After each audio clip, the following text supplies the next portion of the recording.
Perubahan sistem pendidikan di Sarawak dan Sabah sebelum pembentukan Malaysia pada tahun 1963. Pendahuluan.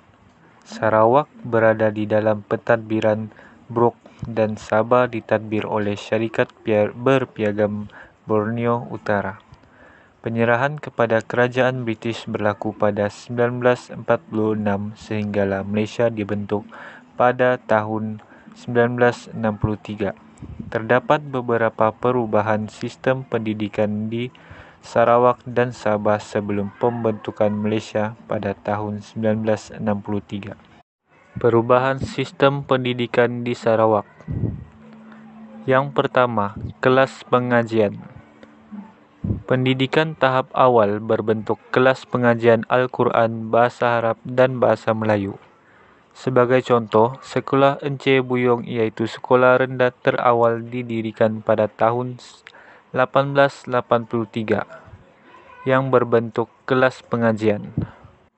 Jelas bahawa kelas pengajian merupakan perubahan sistem pendidikan di Sarawak sebelum pembentukan Malaysia pada tahun 1963.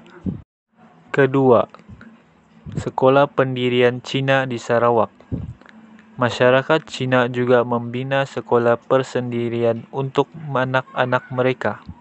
Sebagai contoh, sebelum Perang Dunia Kedua, terdapat 21,000 pelajar yang mendapat pendidikan dan majoriti terdiri daripada masyarakat Cina.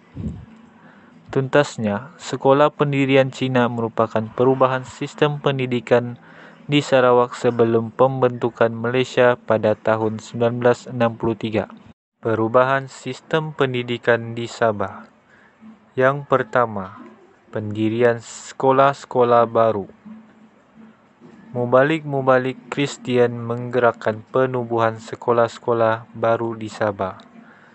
Sebagai contoh, pada tahun 1909, Jabatan Pelajaran ditubuhkan untuk mengawasi perkembangan sekolah-sekolah di Sabah. Jelas bahawa sekolah-sekolah baru dibuka merupakan perubahan sistem pendidikan di Sabah sebelum pembentukan Malaysia pada tahun 1963. Kedua, jenis-jenis sekolah di Sabah. Perubahan sistem pendidikan di Sabah. Terdapat 3 jenis sekolah di Sabah. Contohnya, sekolah persendirian atas pembiayaan sendiri, sekolah yang dibina oleh mubalik, dan sekolah Cina yang ditadbir oleh jawatan kuasa.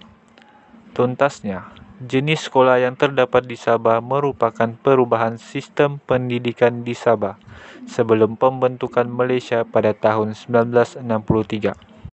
Kesimpulannya, perkembangan pendidikan di Sabah dan Sarawak sebelum 1963 digerakkan oleh mubalik dan masyarakat secara persendirian.